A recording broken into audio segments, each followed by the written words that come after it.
all you need is campus herbal flusher powder. This one is very, very important. Jerusalem Wonder Herbal Soap. Jerusalem Wonder Herbal Soap. It helps in the treatment of heat rashes, skin diseases, stretch marks, black spots, is the remover, pimples, is the killer, eczema, is the killer, keloid, is the killer, finger fungus, bumps, ringworm, scabies, craw all over your body.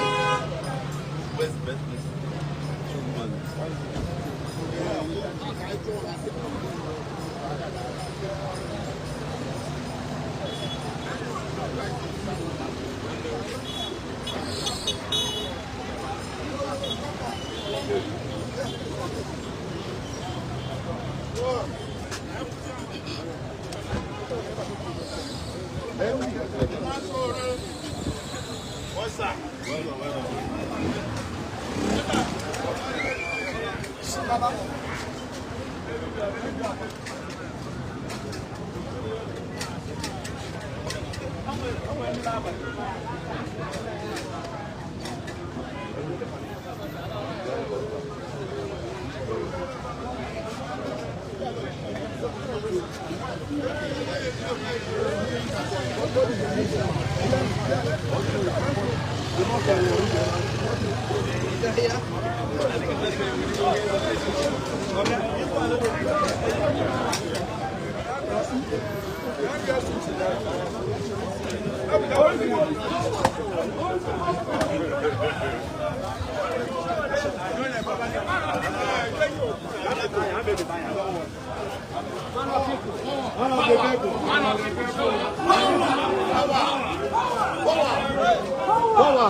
Welcome.